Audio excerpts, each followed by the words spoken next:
Welcome to the BiggerPockets Money Podcast, show number 132, where we interview Marquez Griffin and hear his story of his journey to financial independence. Hello, hello, hello. My name is Mindy Jensen, and with me, as always, is my metal co-host, Scott Trench. Well, thank you for always helping me illuminate the path to financial freedom each and every week, Mindy. It is my pleasure. Scott and I are here to make financial independence less scary, less just for somebody else, and show you that by following the proven steps, you can put yourself on the road to early financial freedom and get money out of the way so you can lead your best life.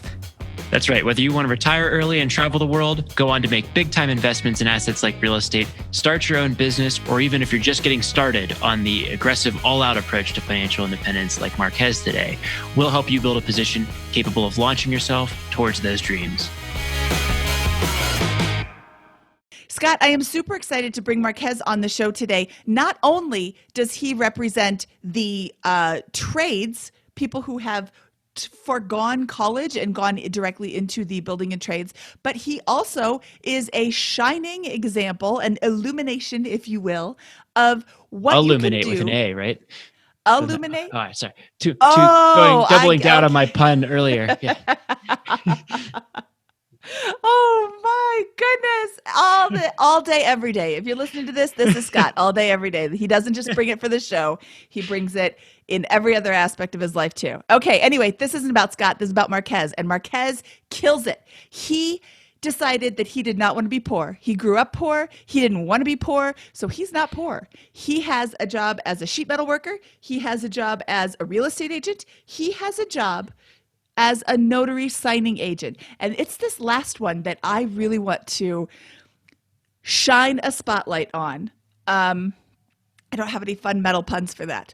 So this is a minimal investment career. What did he say it cost? Like $1,000. Yeah. $300 plus the printer. Yeah. This is a minimal investment to get started in this career. We also talked about this in episode 74 of the BiggerPockets Money Podcast. But when you are in this position right now, where perhaps you've lost your job, or perhaps somebody that you know has lost their job, they can get involved in this really quickly and right away start generating some pretty serious money. I mean, Marquez is basically living off of that job, right? Yeah, Marquez is an example of a hustler who is trying out and experimenting with lots of things, absorbing lots of information, and then just seeing what works best for him.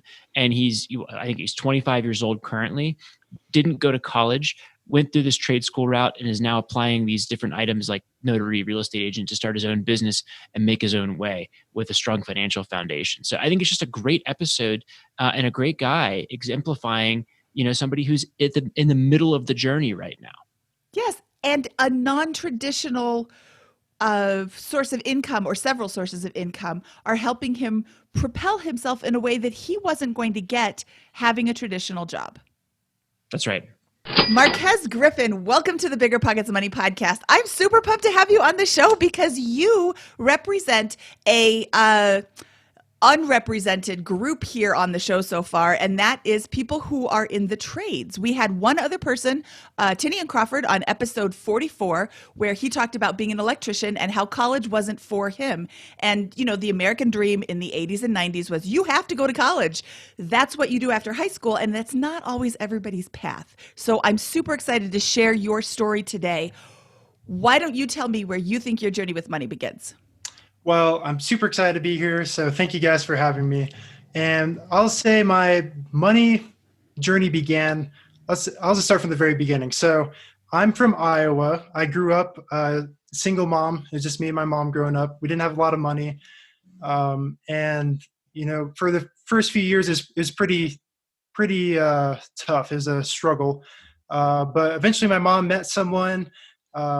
They got married, and then we actually ended up moving to Colorado when I was 12. My stepdad got a job here. And then from there, I saw my parents, they had money, but I just saw them spend it a lot. They always talked about saving, but they never really went too in depth on saving. So from there, I just, went through school, and then I ended up in finishing high school, and I had no idea what I wanted to do. I was dumbfounded. What was your kind of position with money at that point? Had you worked through high school? Had you accumulated some savings, or were you kind of just basically starting from zero? So I started working when I was 16. I was a busser for 2 years. So I kind of knew about money. I had to save up to get a car, and I, would pay for the car, and that was pretty much it. So I didn't really ever save. I just spent money. Got it. Okay. Well, what happened? What was kind of your what was the first thing you did out of high school? So I see a bunch of my friends, they're going to college and they're trying to figure out, what they want to do. And they kind of, they're like, we'll just do the first year or whatever. And for me, I was like, that doesn't resonate with me because I don't want to go into something that I don't fully understand right away with college. So thankfully I have an uncle that's like, hey, Kez, I work at the sheet metal shop. Do you want to come, check it out and see what it's like? I was like, oh yeah, sure. Why not? So this was right after graduation. It sounds like that you went Yep. and started this. So Yep. what can you walk us through what that experience was like and what that profession looks like? And was it really circumstantial or was there a intent there? Did you see something very promising in that? And did you have to have any special skills to get in there? So I didn't have to have any special skills. Whenever I grew up in Iowa, my grandpa did have a woodworking shop. So I always saw him working with wood and stuff. So whenever I, saw sheet metal, I was like, okay, it's pretty similar, cutting, similar tools, PPE, all that kind of stuff. So I just thought it wasn't too bad. It sounds like you had a choice between whether really investing yourself in the chosen career field, which has a lot of Right. complications. Imagine this Yeah. was 10 years ago and you can kind of skim over the details like that. Right. And, Right. or kind of going this hourly route where you just kind of work your way up and then what you Yep. chose and why. Right. Yeah. Yeah, so for me, I chose to go through the trade school because it made more sense. I didn't want to wait. There's some people that have been doing the trade for 10 years that are classified that still don't make as much as a journeyman, and a journeyman is someone that, completes the schooling and they get sworn in as a journeyman. And it comes with experience. If you're a classified worker or if you just go through the school, you learn everything in a shorter amount of time. So So I feel it like that sounds makes like sense. for folks listening, the generalities of the metalworking trade are kind of like, hey, you can go through this like rigid structural format that's backed by a union, or you can just kind of show up and develop skills on the job. And to you, it sounded like the show up and learn the skills on the job was a more practical approach to making more money in the short and medium term, at least. Is that right? Yeah. Yep. Yeah, exactly. And for me, I think it was best to have the trade school because, and I like the way that ours was set up because I would go to school every other week instead of work for one day, but they would still pay me as if I was at work to go learn this trade, how to, draft things and, cut things out of metal or how to braze and do other things with metal, which I thought was pretty cool. So who pays for the trade school? Is that something that you pay for, or does the union put you through the school? Yeah, so it's something that the union pays for, but we, each week we have dues and assessments, which, they have us pay a certain amount, and that some of it goes towards, the pension, some of it goes towards funding the people that are at the sheet metal school, or some goes to the school itself. So Okay. What kind of like income are we talking about here from a starter level job? What's like the annualized income for someone to learn this profession the way you did? yeah, so I think someone just starting out, I think it's about 35,000 a year, just starting out. So I feel like that's a pretty good start, especially right out of high school.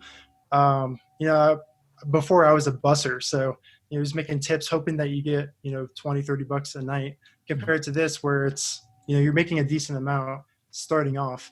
But then from there, every year as I went through the trade school, I would get a 10% raise until I made what a journeyman was at the end. What does a journeyman make? A journeyman makes about $60,000 to $70,000 a year, and that's without overtime. It depends. Sometimes we're busier, so you get to work overtime. They pay you time and a half, and sometimes, you just get less. And that's another thing with the trades too, though, is whenever it's really slow, they may tend to like lay you off if there's no work. Fair enough. But okay, so there's that's an obvious drawback of this profession. It sounds like, Right.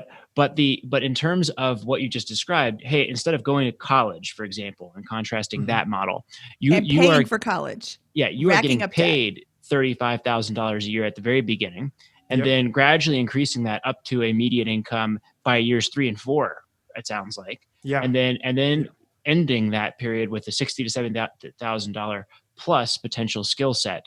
And by the way, you can still get laid off from a job that you go through college to get Yeah, in that's the true. workforce, right? Yep. So it sounds like there's a lot of, this is a very, very smart financial move. Now, let me ask you this: was all of this something that you were aware of when you started, or did you kind of figure this out in the weeks and months and years following joining the company? This is something that I discovered over like several weeks, me just going through the school and just figuring out, asking people, because some people, they don't really tell you too much about it. So, Okay, so walk us through like what was your what was the next step in your financial journey from here? Did you work at has this just been a long-term thing, or have there been other things that have been influencing your journey toward financial freedom? right after I started the trade school and the trades, I was a first year apprentice, and my parents actually ended up moving like farther into the mountains, and I didn't want to drive so far to work. So I actually ended up moving into my friend's dad's house, and he had a very like substantial impact on my life where he's financially free. He owns lots of real estate like in full, and just seeing what he had kind of inspired me and showed me what if I really work on myself and really try to uh, figure out how to save and invest, I can have what he has. So it's definitely inspiration. And for context, this is at like 19 years old is Yeah. when you make this Yep. move. Okay, and you're in your first year or second year ish of your apprenticeship. Got it. Yep. Okay. And so what had you been doing with money up to that point, and what begins to change for you once you're exposed to this concept? Well, up until then, I still wasn't really saving much. I was making more money, but I just kept spending the same amount of money because I didn't really know how to save until I saw what he had, and then he started talking about saving and investing, and he like recommended some books, like The Richest Man in Babylon, and I was like, this book is amazing. Like, that's crazy how small it is, but just packed full of resources. Up until then, I wasn't really saving at all. But then once I moved in with him and saw what he had, I started saving about 25 to 50% of what I was making because living with him, I guess he was kind of house hacking. I didn't, have to pay as much as if I were renting my own home. Got it. So what do you begin to do with this money? What's your approach for building out an emergency reserve or beginning to invest? Yeah. So I started saving for a few years. I didn't save a ton. And then, I actually ended up saving up and actually just bought a car. You know what I mean? So it's like, yeah, I'm saving all this money. And then it's like, oh, yeah, let's down payment on a car, right? This makes sense. Got to look cool. Well, what was the car? What was the car, and what year was this? This? Subaru WRX 2011. A WRX. Oh, Yeah, gotta go fast. Those are deceptive cars. They're super fast. Well, exactly. how old are you at the time when you buy this car? I was 20. So 20, I bought okay, the car when I great. was 20. Okay, your insurance must have gone through the roof with that car. 20-year-old man driving a Subaru WRX. Yeah, it was a few $100s, and then of course the car payment itself. So, I had that on top of everything. So insurance, the car, the gas, What did your friend's dad say about that purchase? I feel like he wasn't very judgmental. He just kind of like saw how it is. He's like, okay, they're kids, they're going to do whatever. But okay. So he didn't say too much on it. Okay. So now you're going to save up more money. Yep. So I got the car and, I'm going through school and I get some pay raises, right? So then I start saving money. And then the funny thing is, so while I was working, I actually ended up getting these headphones that look just like earplugs. Okay. And I got it, I think it was my second year in the apprenticeship school. And seeing what my friend's dad had, it just made me like wonder, like, what other information do I need? What resources? What, books? So I started listening to books, podcasts, all kinds of stuff while I was at work. I know I'm not supposed to, but um, I would listen to it like 40 hours a week. And I actually ended up stumbling across the Scott's book, Set for Life. And I was like, like hearing the stuff he talked about in the book, I was like, wow, I don't have to spend all my money. I can save. And, and then the other thing that kind of was brought to my attention is, hey, working with the sheet metal trade, it's really awesome and very amazing benefits. And I think it's good for a lot of people. But for me, I feel like commission-based work just kind of seemed like it resonated a little more with me, because no matter how hard I was working at the trade or at the school or at my job, I got paid the same. Compared to commission-based, it makes more sense. I can make more money.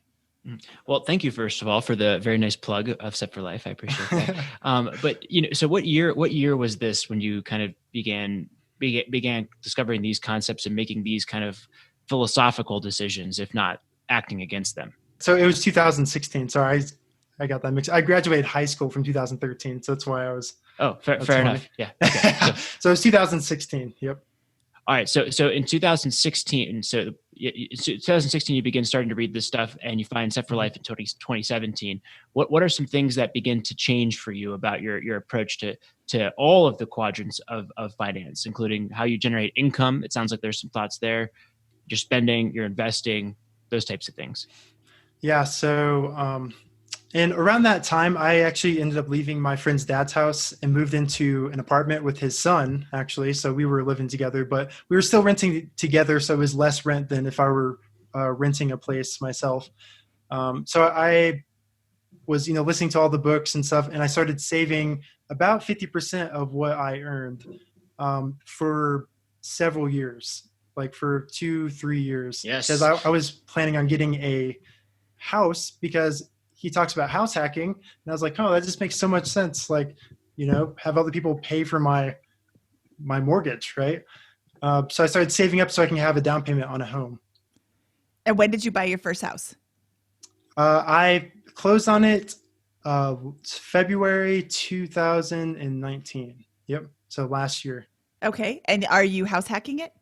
Yep, I'm still house hacking it. So okay, so let's talk about your house. What did you pay for it? How many beds and baths? How many people are renting it? Where's it located? So it's $350,000. What I got it. There's 3 bedrooms, 2 baths, and an unfinished basement, which I still house hack, which I think is funny. But yeah, so it's in Denver. So it's in Green Valley Ranch. I don't know if that's too much information or not, but. No, that's great. So you have 3 bedrooms to rent out, and you live in the basement, or you rent out the basement as well? I rent out the basement as well. So I live in the master bedroom with my fiance, and we have the other 2 bedrooms upstairs rented out, and the basement. Oh, that's interesting. And so with regards to your mortgage, how much do all of your tenants pay you per month? So I get about $2,600 a month. Yep. And what is your mortgage payment? It's about $2,400 a month. Okay, so now you are getting paid $200 a month to have roommates. Yep. Instead of paying however much you were paying when you were just sharing an apartment with one guy. Yep, exactly. Well, so that's better. Well, so for years, it sounds like you lived with your friend's dad, and then you bought this house hack, right? What, Yep. And as you're discovering this is a very aggressive move toward financial freedom. So I'm interested to hear if any changes happened on the vehicle front over the same kind of several year front. Nope, I still got it. All right, fair enough. It's almost paid off too. It's like right there. Love it. Okay, and then what about the rest of your spending? Kind of how do you approach kind of your day-to-day expenses, food, entertainment, those types of things? And did that change at all over the last couple of years? Yeah, definitely. I save first, right? And I aim for 25% savings right off the bat. I save, and part of that 25% also goes to investing. So I'd say like cash is like 12% is how much I save for myself for, if there's any emergency expenses that come up or anything. Okay, got it. And when did you begin implementing that policy? I'd say about a year ago. So, yep. Wonderful. Okay, so you've mentioned as well that in the 2017-ish timeframe, you began to really interested in the idea of commission-based income and those Hmm. types of things. Can you Yep. walk us through what your thought process there was and what steps you've taken to go after that? Yeah, for sure. So, um, right after I finished the trade school, um, I became a journeyman, and that was about 2008 or 18, sorry, 2018. And at that time, I actually just became a safety manager at the shop I was working at as well. So I was doing my regular job duties, fabricating, ductwork out of sheet metal and everything. But I was also doing the safety stuff where you have to keep track of the PPE, or if someone gets injured, I have to do all the paperwork and take care of them, everything else like that. So I was doing that, but I kept in the back of my mind, I kept just thinking about your book, like I'm getting paid the same for doing the safety stuff. Like they didn't want to pay me more for it.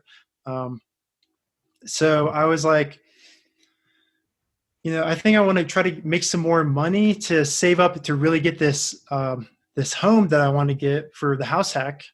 So I ended up getting my real estate license in April of last year. So you're And I working. did it on this side. So while I was working at the sheet metal shop, I'd wake up early in the morning before work, and I would do like this online school to become a real estate agent. And then after work, I'd also work on it. Awesome. So that sounds like a tremendous amount of hustle there. When did you complete your agent training, and how's that worked out for you so far? It's worked out really good. So I completed it. It took me 1 month. Okay, but that was Are me. you kidding? It took me like 3 no months. joke. Yeah, It took me like but 6 months. Yeah. yeah, it was literally though. I was waking up at like 4 a.m, doing it before work, and then all after work, and then 10, 12 hours on the weekend. So it was definitely a lot of work, and I wouldn't recommend it. Okay, so I'm going to But, jump in yeah. here really quick and say that Colorado has some of the longest real estate agent coursework hours required. We have 168 hours. I think Texas is 180. There are some states that are like 40 hours. So I just want somebody from the 40-hour state not to be like, why did it take him so long? Did he do it like 7 times? No, we have so much Right. work. It's 168 hours just of the coursework. And then you have to, do all that other monkey business too. For context, that's 2 40-hour work weeks in a month that you're completing, in order to do your full-time job and get this license, right? Yeah. So it was a lot of work. That is a lot of work. Well, That's good impressive. for you. Thank you. So you took your... So what happens next? How does that translate to, it's a couple $1,000s, and in addition to all that study to get your license, does that pay off for you, and how does that work out? Yeah, definitely. So the money, so I actually ended up talking to a bunch of friends during that same time. And I was like, hey, I'm getting my real estate license. And then, I got pretty lucky. I had some friends and family, and the same guy I used to live with before. Like, I kind of call him my mentor. He's my secret mentor. He doesn't know yet, but but he was even telling me about someone he knows that needed a real estate agent. So that kind of like motivated me to get my license so I could help them like right away before they were to go to someone else. So you had some business right away. So how did that translate to income for you? It definitely helped out a lot. So I sold like 2 homes like within 2 months of me getting my license. That's so amazing. It was a lot of work trying to learn all that, and I couldn't do it myself though. It was a lot of help from other people as well. So I'm very grateful. But that's in the ballpark of 15, 20 grand, right? I don't know the specifics of that for commissions, right? For so I got 2 like, homes in the Denver area. I got like $15,000 between the 2. Yes, that's immediate payback. That probably went a long way towards advancing some of your stuff. Have you continued to sell? So, and this is when? This is 2018? Yep, 2018. Great. So in 2018, you start doing that. What does that translate to on a regular basis for you? Do you keep that up and sustain that, or is there kind of a steady trickle for you to this day, or what does that agent business look like? Yeah, so every few months, I go out and I, still try to meet people, and I primarily try to work with investors because I feel like, they're the ones kind of that have money to spend, especially right now with the coronavirus stuff going on. Mhm. But I did kind of like tone it down during this coronavirus stuff because it kind of got really crazy with all the rules and regulations, and the lenders being a little more strict and stuff. So it kind of threw some people off. And I was working with several buyers, and now they can't uh, apply for loans, or just kind of crazy. So I took a little step back from that. Okay, so it sounds like this agent license is more of a nice to have bonus income rather than your bread Yep. and butter for your overall approach to earning income. Is that correct? Yeah. Yep. But I also am planning on investing and buying real estate in the future as well. So like I know earlier we were talking about I save about 25% in cash, and that 12% I'm trying to save to put another down payment on a home here in the near future. Fantastic. So in 2018, it sounds like you were your financial position was accelerating. You were earning kind of more of that normalized income from the sheet metal work. You've got your hustling and getting that agent income as well. Mm-hmm. And was there anything else that you've done in 2018, 2019 to this day or whatever around the income generation front? Yeah. So while I'm doing all those, there's actually one other thing I ended up doing. And I actually ended up becoming a notary. Notary signing agent actually is the title. And a funny story about how I got into that. So, okay, so it starts off about 12 years ago. Okay, there was this girl in middle school that hated me because someone said that she said, or someone said that I said that she said, or that she looked like a boy. Okay, someone said that I said she looked like a boy. This sounds very, very middle Yeah, school. and I was like, what? So, about 10 years later, I actually started dating her best friend, and now I'm engaged to her best friend, and she's going to be the maid of honor now for our wedding that we have coming up next year. So, we started talking and stuff, and I'm like, hey, why do you not like me? I'm not a bad guy, I don't think, And she's like, all right, maybe he's not as bad as I think he is, or whatever. So she actually ends up inviting us over for dinner, and her parents actually are title officers, or title and escrow officers. So I started talking to them about what I'm doing and how I'm, exploring different options. And her father was like, hey, so if you want to get your notary license, I'll teach you how to, notarize and do these loan closings, because you can make a decent income from that as well. I'm like, all right, sure, why not? So I've been doing that ever since. So when did this happen? When did you kind of make that pivot and then go about getting your notary license? That was July of last year. Okay, so July of 2019. Yep, 2019. And what's that income progression look like for you? Has that been successful so far? Yeah, it's been very successful. And I make, about $100, $150 each one that I do for refinances or purchases. It depends on, a few different factors, but yeah, I'm making 100, even up to $200 per signing I do. It takes about an hour to do. So. Mm-hmm. So what's the volume on this look like? So it's July of 2019. Are you able to like how many per day or per week are you able to get going? So in 2019, I was only able to do a couple, per week, I would say, because I was so focused on, the sheet metal stuff and my real estate, that just in between there, I would just throw a couple in. Like they reach out to me and say, hey, can you do this signing or not? I just tell them yes or no, and then just go from there. So I was doing a couple. Who's they? The title company, or the different title officers. So how do they know that you do it? Do you tell them? Do you sign up with them, or do they just have a list of all the notaries? So there are some online things you can set up, or they can come view on the website to see if you're a notary or not. But for me, I actively went out and introduced myself to different title companies, being like, hey, I'm a notary signing agent. Here's my experience I have. If you're looking for a mobile notary is what I do. So I actually drive to other people's homes, or I go to different title offices. Okay, that sounds a lot like our episode 74 where we interviewed Mark Wills to talk about the notary signing. And the thing that always made me wonder was, how do you get these jobs? Hmm. But Yeah, it's it like sounds actively just going out there and like telling them, hey, this is what I do. Or, I literally would just, pull up Google and just be like title companies near me. And I'd call a bunch and just ask them like, hey, are you looking for, certified mobile notary? Cause some title companies were freaking out. Cause especially during this, I know it's a little into the future now, but like right now with the coronavirus stuff, like, they have like half their workforce there. So they need help with notaries that can notarize stuff. So how long Oh, did it take you to become a notary? It's super basic. It was like maybe a week or two max for everything. Oh, That's yeah. So it's very basic. is this a Marquez week or two in the context of what you did to become an agent, No, or is this a little bit more muted than good that? question, Scott. yeah, it varies by state. Some states require you to have several hours of training. Some don't have any requirements at all really to become a notary.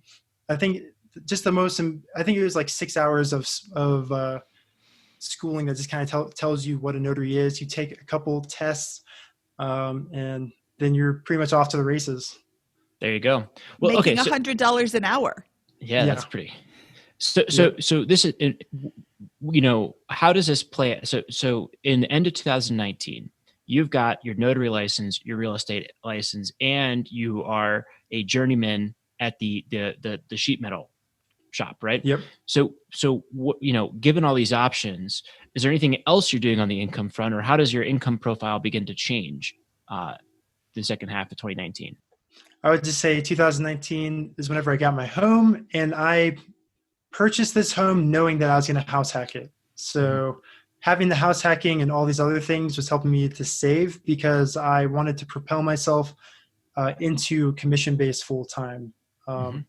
Because I was, I love sheet metal and stuff, but as I mentioned before, it's a really good start. But for me, I just felt like it'd be best to go into commission-based work. So I was saving money, getting myself prepared to make that transition.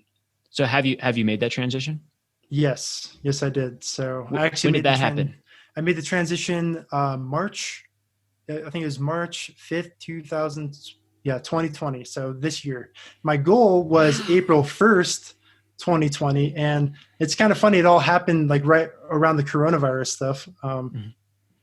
But come March, I kind of got sick and the sheet metal office was like, or the shop, they were like, hey, don't come to work because you might, be sick and you might get other people sick. Go to the doctor. Right. And I was like, okay.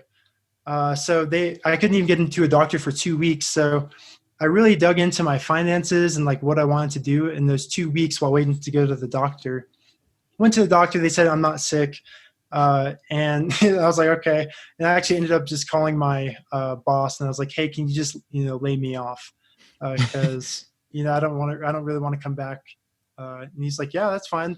I didn't specify exactly why. But, I think he's probably thinking of the coronavirus stuff just to leave because of that. But for me, I wanted to leave and really dig deep into this real estate and notary stuff.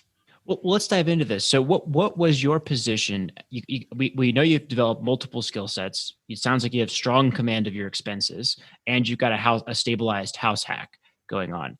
What was can you describe your position in a little bit more detail and why you felt so comfortable leaving such a good job, it sounds like at the time, and how that's played out and whether you had any reservations around coronavirus and those types of things with the specifics of that timing? Yeah. So I just felt comfortable because, I saved I'd say about $20,000. So not a ton, but like enough for me to feel comfortable with the amount of work I was getting with notary stuff because it's picking up, especially because the interest rates are really low right now. Everyone's trying to refinance and, real estate's actually doing pretty good still, despite the coronavirus. So I just felt comfortable because I had that $20,000 in savings. And, I have the house hack, so they're paying for my mortgage. I just have like my regular expenses kind of going on that I could pay for with the notary and real estate. Um, and I realized that like I was getting kind of burnt out, right? Like after doing the sheet metal and the safety and the real estate and notary, like I was doing so much that like I could feel myself really tired and really, needing a break. And for me, it just seemed like the right time to just like kind of settle into just doing a little less than before. No, fair enough. So what do you think the rest of 2020 is going to look like for you from an income perspective? Do you feel like there's bigger upside in the notary work and the agent business? Do you have any additional investments or lines of income geared up for the rest of the year? Or how's that shaping up for you? Yeah, so I can definitely see the notary stuff still picking up. Just like anything, it kind of goes down a little bit towards like winter and stuff. But that's where I'm going to be really focusing a lot on real estate towards the end of this year. Where before, for me, my main way of doing real estate is going out and actually meeting people. It's kind of hard to do with the coronavirus stuff. Everyone's locked inside their house.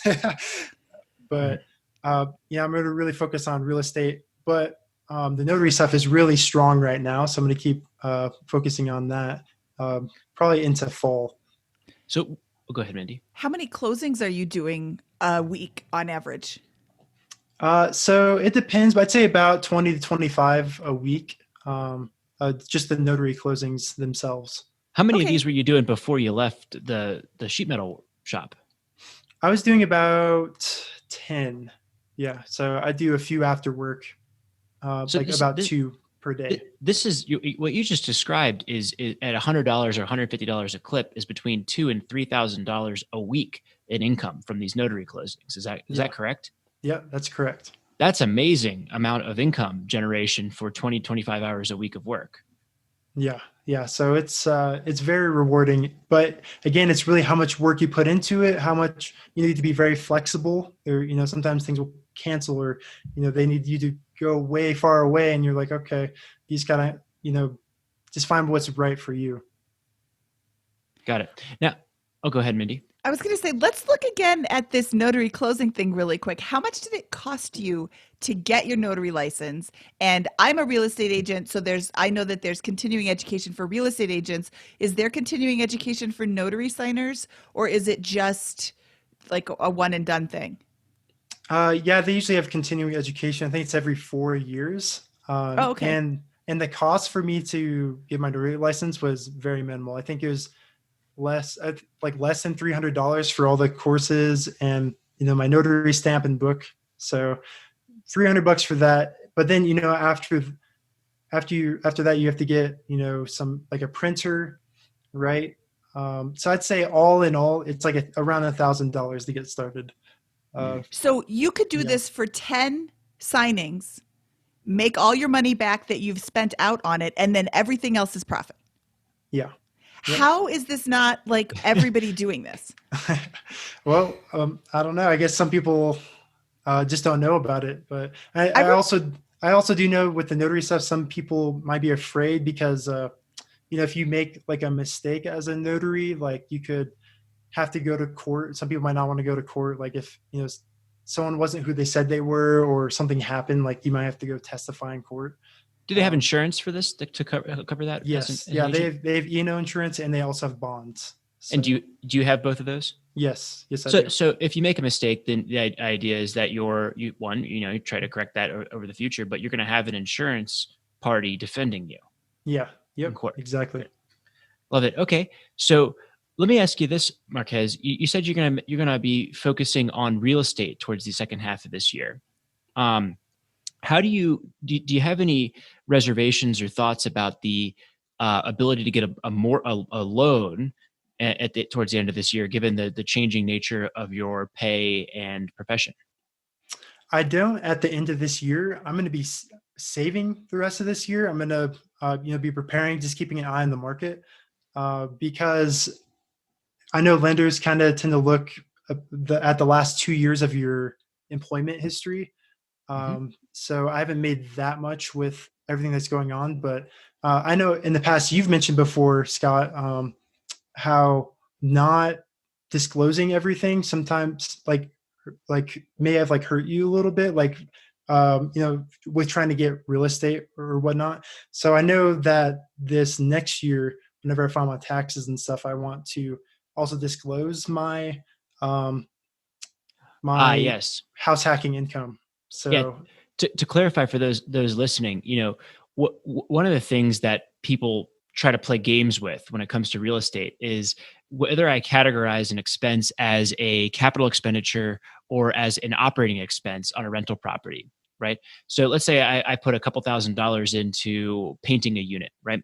Well, if I don't talk to an accountant and I'm a do-it-yourselfer, I might not be sure whether I should classify that correctly as a capital expenditure or maybe as an operating expense. And if I'm not careful about this, it may appear that I'm going to save money right now, which, by the way, could be illegal. You need to be in clear understanding of the law. But more importantly, if you're not talking to your lender as well about these things, you can run into trouble. Because what if, for example, you show a very, very low amount of real estate rental income, right? Or other types of income that you're not disclosing on your tax return, tips, those types of things. Well, those types of things can all come back to haunt you downstream if you're not doing everything by the book when it comes time to talk to your lender, right? So you're 100% right. If you're running any type of cash business, those types of things, sometimes you can get away with not disclosing all the cash. That's illegal. But in addition to the illegal nature of that, you're also potentially shooting yourself in the foot when it comes time to invest in real estate and get access to loans. Is that Yep. kind of what you're discussing? Yeah, that's exactly it. So that's kind of my plan early next year is I'll be, have that tax return showing my income being higher, even though I left my sheet metal job. So then hopefully that'll help me whenever I go to a lender. And obviously I have, I know I will have more savings so I can put a bigger down payment on a rental property that I find. And on your 2000, let me ask you this. This is kind of fun stuff here. On your 2019 tax return last year, will you have income from both your notary business and your real estate agent commission basis? Yes. Yes, Great. I will. And then you'll also have that same income in 2020 on your tax return. Is that correct? Yep. Yeah, that's true. So, this year is a great time to have a dialogue with a couple of lenders and ask them how that's going to shape up for you in terms of your ability to get access to financing in 2021, because that's going to be 2 years of tax return history that shows that type of income, which may be a good start in demonstrating that stability of income for them to lend on. Yeah, no, that's a really good good thought there. Yeah, just kind of thinking through your approach to real estate in a year or so. Yeah, definitely. Oh, good point, Scott. Well, great. Well, okay. So we've talked now about your approach to saving money, and it seems like your frugal nature and the way you've set up your life allows you to feel very confident about the commission-based types of income and really begin aggressively pursuing that upside. You've taken an extraordinary amount of steps. It sounds like with a great amount of work ethic put into it, including that absurd 1 month where you got your license and your agent license and your and did a full-time job, and now it sounds like you're on your own with the income, which is awesome. So what's any other things besides the real estate that you're doing with your investing or the creation of other assets or side hustles that we haven't covered yet before we begin moving on to the famous four? Yeah, just for me, I do invest in a mutual fund. Like I have life insurance, in case, I would pass away and my fiance and everyone else to be taken care of. But Ooh. I also have a mutual fund through them. We want to know what you're investing in. Where are you planting your money so that it grows for your retirement? There's no one right answer, but we all know that it will take forever to become a millionaire based solely on your W-2 job. So to improve our chances of success, we invest in stocks, in bonds, in real estate, or in other opportunities. Marquez, let's peek into your portfolio. Where are you investing? Yes. So I'm investing in a mutual fund. I just invest $200 a month and I kind of just let them take care of it. I do know that it's very similar to index funds, just slightly higher fees than an index fund. But for me, I feel like that's what's best because I'm so focused on, my businesses and everything else right now. I'd kind of prefer just to have someone else kind of take care of my investing when it comes to the stock market. What mutual fund company do you go with? Do you know? I go with Northwestern Mutual. Okay. That's the company that I go through. Great. So you just put $200 away every single month to long-term investment in a mutual fund. Wonderful. Yep. And then you also have the house hack, obviously. Yes. for your what are kind of your future plans with regards to investing outside of the real estate stuff that we discussed earlier in the show? I definitely do want to get more into index funds because I just love having that broad base where, things, some might go higher, some might be lower, but as the market kind of goes, it kind of just pulls everything up. For me, I think that's just what resonates best. I don't know if I'd ever really get into individual stocks too much personally, because I know I'm going to be focused more on getting my own rental properties in the future. Great. When you accumulate cash, you mentioned to focus on savings this year. Are you just kind of putting that into a savings account for the most part then? Yeah, I put it into a high interest savings account, so it's 2%. Oh, where are you That's getting the 2%? rent, or I guess it just went down a little bit, but it was Ally Bank. That's where I was going through before. So, Okay.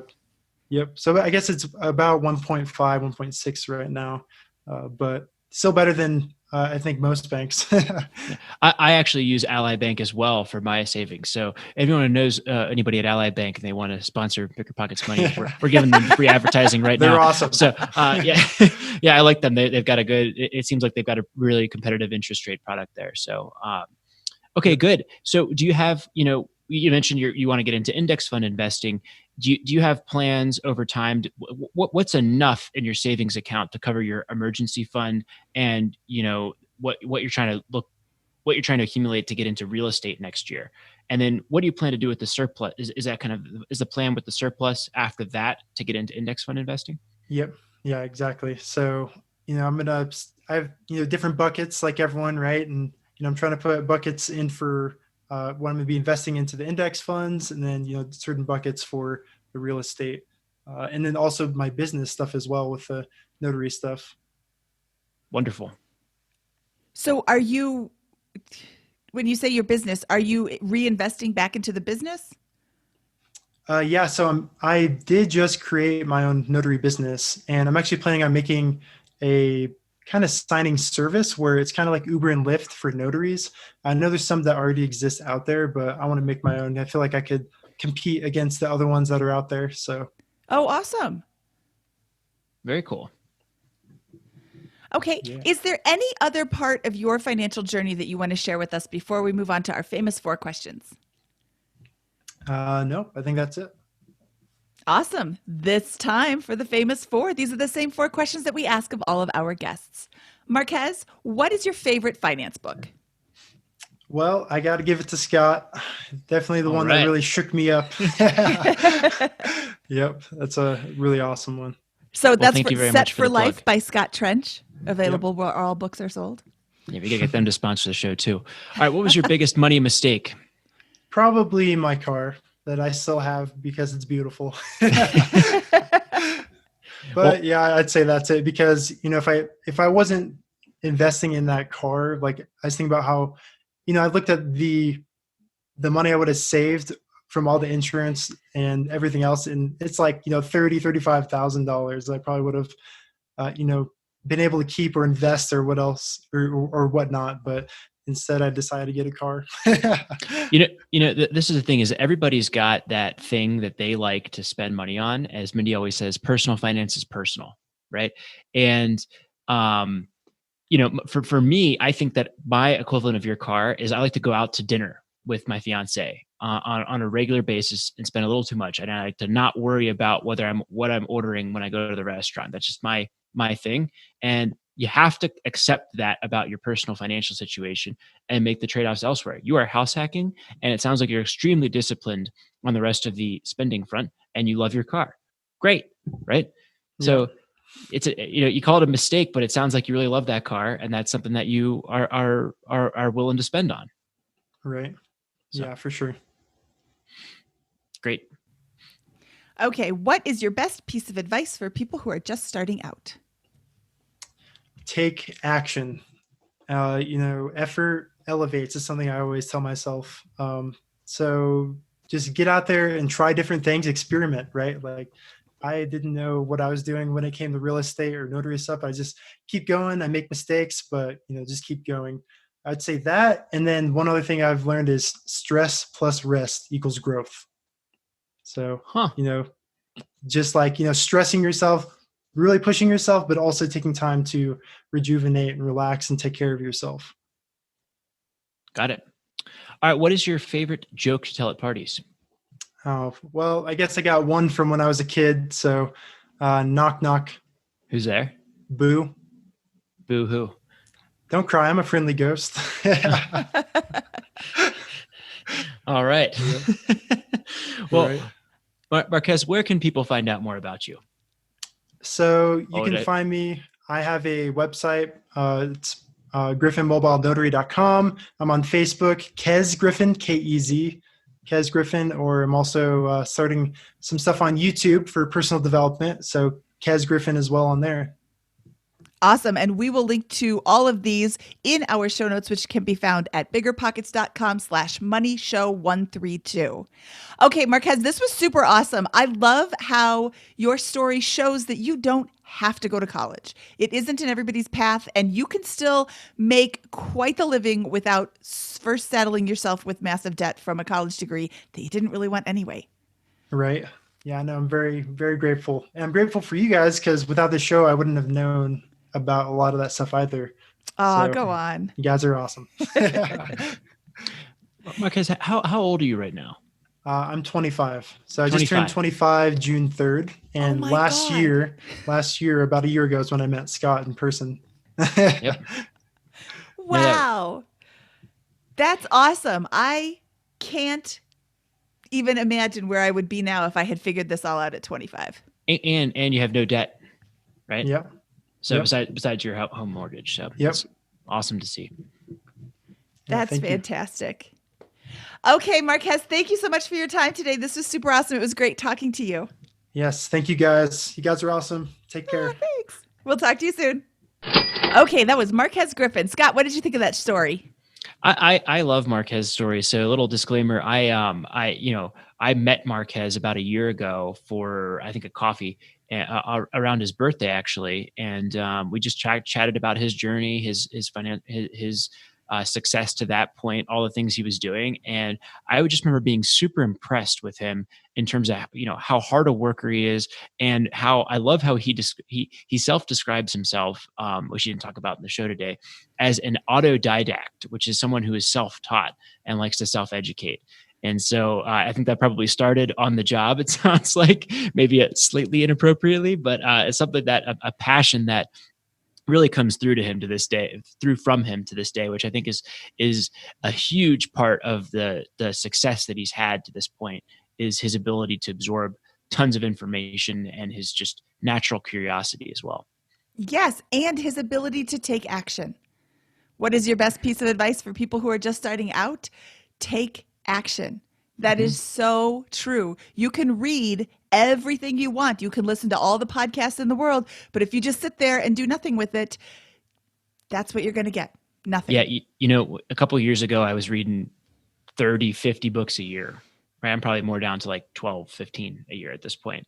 But it's at a certain point, I realized that I was reading all this stuff, and some of it was just not of any ability for me to apply usefully in the near term, right? So I encourage you to really think about that self-education component, and to hammer that in the context of what is just-in-time learning that I can apply right now, right? What is those aspects? Like I still do that to this day. It's what aspects of my job as CEO am I weak on, or need to get to a above pass line level, or need to get to a mastery level on, and I try to read just enough or learn just enough to get to that level, and then move on to the next thing. And I find that that's much more practical way to approach self-education than maybe just saying for I'm going to start absorbing 100 hours of content a month or something like that, and figure out what to do with it from there. Yeah, no, you can't have all this information. You start to get overloaded. So that's a good piece of advice, Scott. Focus on what you need. The one thing. Focus on what you need to learn now. And then once you have learned that or mastered it, whatever amount of knowledge you need for that, then find another one thing that you need to master. That's a really good piece of advice. We should have you on the show. That's right. And another piece of advice in a seamless transition here is to surround yourself with people who are on the same journey and trying to get to the same goals that you are. Mindy, do you know of a good way to do that? Oh, I came across this Facebook group the other day called BP Money. If you go to facebook.com/groups/BP Money, you answer the questions and agree to follow the rules, you can come join us and talk to your other fellow frugal weirdos and ask the questions that your friends don't know how to answer.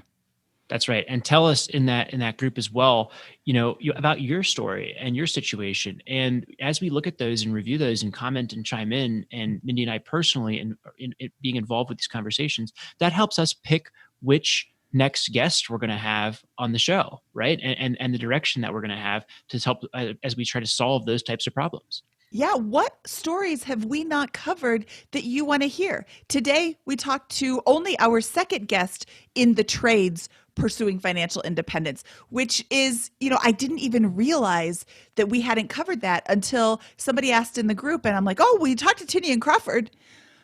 And I guess that's it. That's the end of the list. So, is there another story that you want to hear that you haven't heard yet? We'd love to help you. We'd love to tell that for you. That's right. So, and you can send me a note, Mindy@BiggerPockets.com, anytime you have a guest suggestion, or if you would like to apply to be on a guest on the show, go to BiggerPockets.com/guest. Okay, Scott, should we get out of here? Let's do it. From episode 132 of the Bigger Pockets Money Podcast, he is Scott Trench. I am Mindy Jensen, and I hope you have a golden day.